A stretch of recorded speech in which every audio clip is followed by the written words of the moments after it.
Hello மக்களே! எல்லாரும் இந்த பஞ்ச் குட்டி குரங்கோட ஸ்டோரி எல்லாருமே பார்த்துருப்பீங்க. அதில அந்த குரங்கு குட்டி வந்து ஒரு பொம்மைய தூக்கிட்டு அங்கே இன்னும் ஓடிட்டுருக்கு தெரியுமா? அது ஏன் தெரியுமா? எதனால அந்த பொம்மை கூட அவ்வளோ அட்டாச் ஆயிருக்குன்னு தெரியுமா?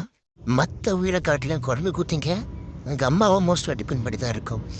24 ஹவர்ஸும் பறந்த குமரும் குட்டி வந்து அவங்க அம்மா மேல தான் அங்கேயும் இங்கேயும் போயிட்டே இருக்கும்.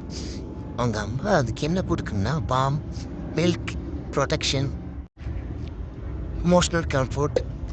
அந்த குரங்கு வந்து அவங்க அம்மா கிட்டேருந்து தான் பிஹேவ் பண்ணுறது, சாப்பிடுறது, கம்யூனிகேட் பண்ணுறது, அதை பார்த்தே கற்றுக்கும்.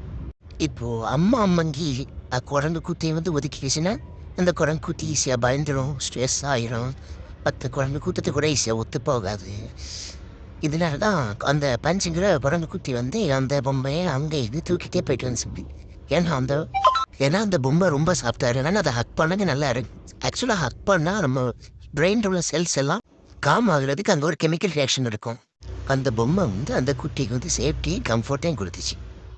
அவ்வளோதான் மக்களே. இதனால தான் அந்த பஞ்ச் குட்டியை வந்து அதோட பொம்மையை அங்கேயும் இங்கேயும் தூக்கிட்டு ஃபுல்லாக ஹக் பண்ணிட்டே தெரிஞ்சுது. அப்புறம் நெக்ஸ்ட் வீடியோஸ் சந்திக்கிறேன். பாய்.